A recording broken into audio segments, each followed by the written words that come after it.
Hi everyone! The work I'm presenting is entitled Evaluation of the recombinant p32 protein for the serological diagnosis of lumpy skin disease. But first, let's talk briefly about lumpy skin disease or LSD. LSD is an infectious viral disease that primarily affects cattle, and it's caused by the lumpy skin disease virus. The World Organization for Animal Health, OIE, categorizes LSD as a noticeable disease due to the significant economic impact of possible outbreaks. LSDV spreads rapidly and over long distances, mainly through an indirect process exploiting the vector insect action. This disease was first reported in 1929 in Zambia, and from there it spread throughout the entire African continent, except for some northern states. From Africa it moved to the Middle East and Turkey, spreading very quickly in the neighboring states. The first entry in Europe was in 2015, where it rapidly expanded to the Balkans countries. Only an intense coordinated vaccination campaign in some of the affected states permitted to control that diffusion a few years after LSD onset. Recently, LSD outbreaks were reported in Turkey, in Russia, and in Eastern Asia, affecting China, Bangladesh, and India for the first time. The etiological agent is the LSD virus, a DNA virus belonging to the Capripox virus genus, Poxviridae family. As most of the DNA viruses with a large genome, it displays a panel of gene products that interfere with the components of the inflammatory response, or with the primary mediators in host immunity response. During its infection, two distinct virus types are produced: the intracellular mature virus, IMV, at the bottom in the figure, and the extracellular enveloped virus, EEV, which is surrounded by an additional membrane containing several structural proteins. For instance, protein 32 is one of the most immunogenic proteins that the virus exposes on the envelope surface. For the LSD diagnosis, molecular tests are available and used in laboratory confirmation, but reliable high-throughput tools are missing, and the LSD serological surveillance needs to be improved. This work aimed to develop and analyze assays suitable for serological surveillance. Firstly, we produced and characterized monoclonal antibodies, or mAbs, elicited against LSD viral antigen. Then, we expressed the recombinant protein p32, named rp32. The monoclonal antibodies were produced through mice immunization with purified virus and hybridomas techniques.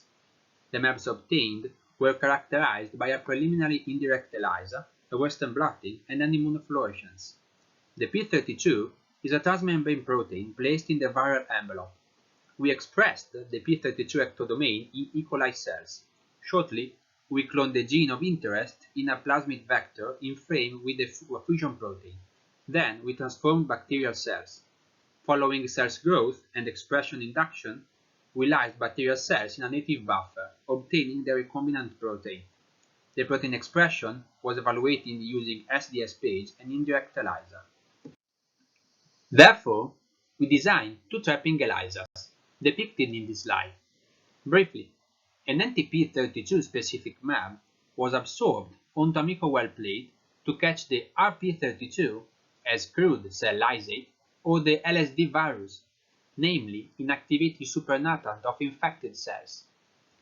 After incubation with the analyzed sera and with the HRPO labeled species-specific mAb, the color development confirmed the positivity of the serum under examination.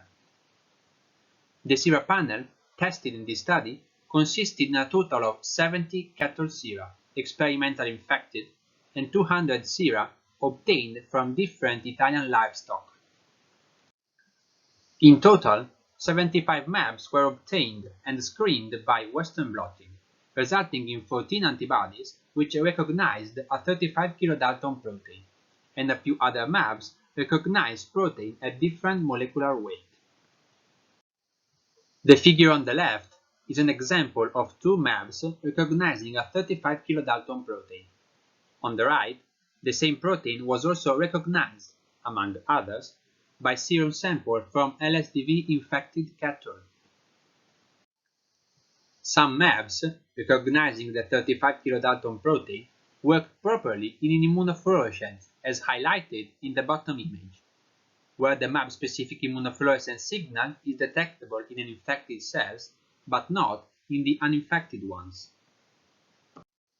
The recombinant protein was expressed at the expected molecular weight, considering also the fusion protein, with a plateau at 3 or 4 hours post-induction, as it shown on the SDS page of the expression time course. All the mAbs which reacted with a 35 kilodalton band in Western blotting recognized the RP32 in indirect ELISA. Among them, the 2F10 was selected as catcher antibody to set the trapping ELISA. We determine ELISA specificity by analyzing 200 sera collected from cattle in LSDV-free areas.